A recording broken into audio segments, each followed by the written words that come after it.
Most people think they're afraid of being alone. They're wrong.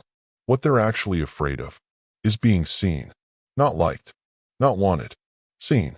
The strange part is this. We live in the most connected era in human history.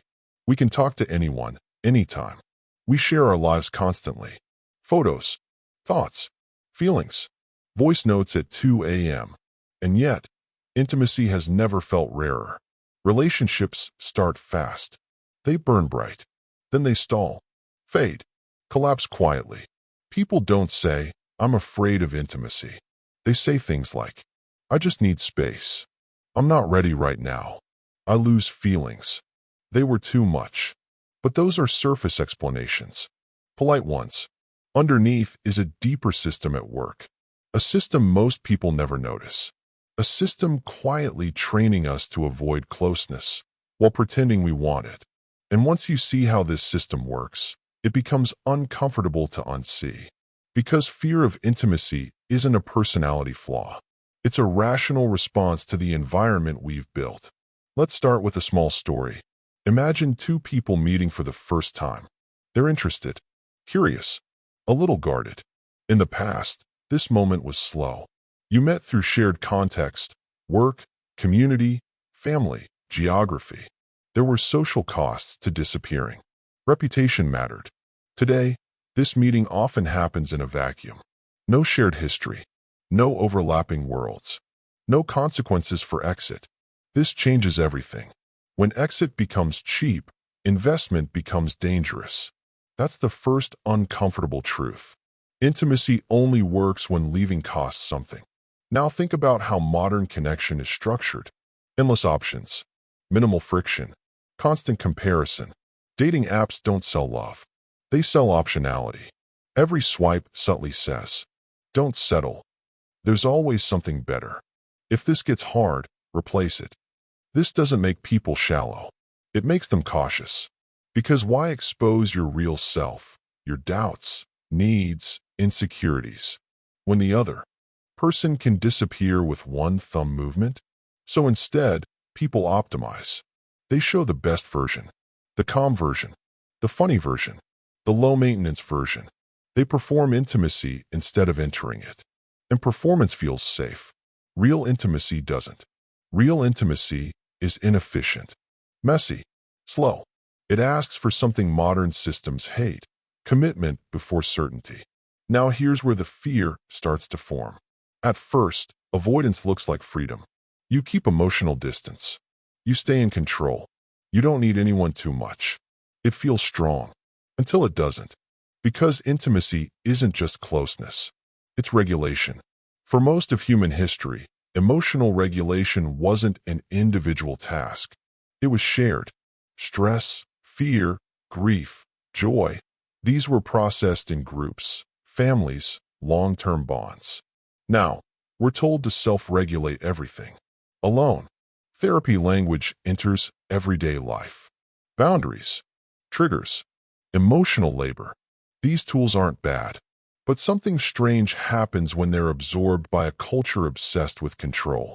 Vulnerability starts to feel like a liability. Needing someone feels immature. Depending feels dangerous. Attachment feels risky. So people intellectualize their emotions. They analyze instead of feel. Label instead of experience. Explain instead of expose.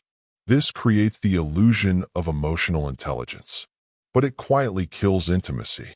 Because intimacy doesn't respond to explanations. It responds to presence. And presence requires risk. Here's the hidden math most people never calculate. Intimacy increases the variance of outcomes. If you stay distant, outcomes are predictable, flat, safe. If you get close, outcomes swing wider. Joy feels deeper. Loss feels sharper. Modern culture teaches risk avoidance, not risk literacy. So the safest strategy becomes emotional diversification. Don't invest too deeply in one person. Spread attention. Keep backups. Keep exits visible. This isn't cruelty. It's adaptation. But adaptation has consequences. When everyone hedges, no one bonds. And something subtle starts to happen. People begin to associate closeness with anxiety. Not because closeness is bad, but because closeness now threatens their sense of autonomy, identity, and optionality. They confuse discomfort with danger. That's when fear of intimacy fully forms. Not as panic, as restlessness, boredom, irritation, sudden doubts. The relationship hasn't failed. The system has activated a warning signal. Too close, too dependent, too real. So the mind looks for justification. They're not ambitious enough. They text too much. The spark is gone. The language sounds rational. The driver is fear. Now zoom out. This isn't just about romance. Work is unstable. Housing is unstable. Social identity is unstable. When the external world feels unpredictable, people protect their internal world. Emotional independence becomes armor. And armor, by definition, blocks connection. Ironically, the same people who say they want deep connection are often the most afraid of it. Because deep connection requires surrendering the illusion of control. And control is the currency of modern life. Here's the quiet irony. We've never talked more about vulnerability. We've never practiced it less. Sharing trauma online feels intimate, but it's curated, distant, and safe. Real vulnerability happens in silence, in rooms with no audience, where rejection is possible. And rejection now feels catastrophic. Why? Because identity has become fragile. When self-worth is built on constant validation, likes, matches, attention, one person seeing you fully and choosing not to stay feels like total collapse.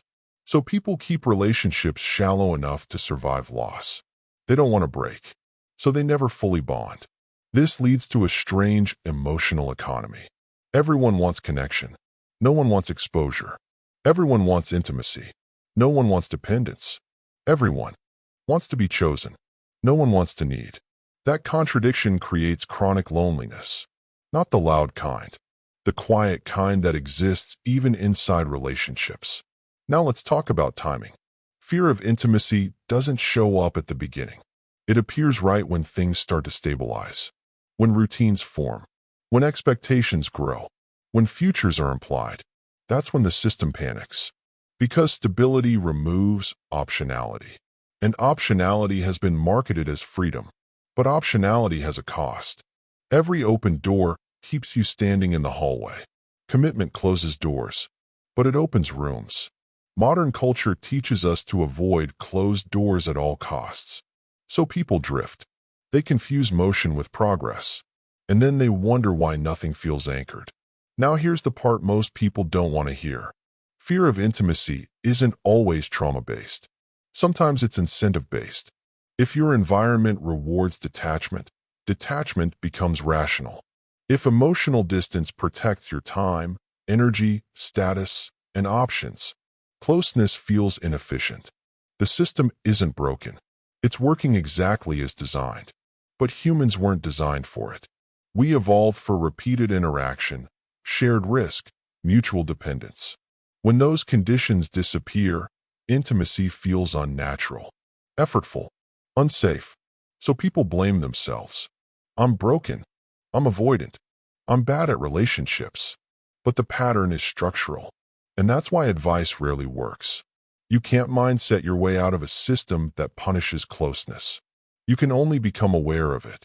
And awareness changes behavior, not instantly, but gradually. Because once you see the pattern, something shifts.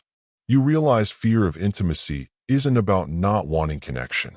It's about not wanting the consequences of connection. Loss, obligation, vulnerability, change. Real intimacy changes you. And change threatens identity. Especially in a world where identity is constantly curated, protected, and optimized. Now ask yourself this. If intimacy were easy, if it were safe, if it carried no risk, would it still be intimacy? Or would it just be comfort? The final uncomfortable truth is this. Intimacy has always been dangerous. What's changed is not the risk, but our tolerance for it. We've optimized life for safety, control, and flexibility. And in doing so, we've made the one thing that requires surrender feel like a threat. So the question isn't, Why am I afraid of intimacy? The real question is, what would I have to give up to truly allow it? And are we still willing to pay that price? Because intimacy hasn't disappeared. It's just waiting for people brave enough to stop optimizing and start risking again.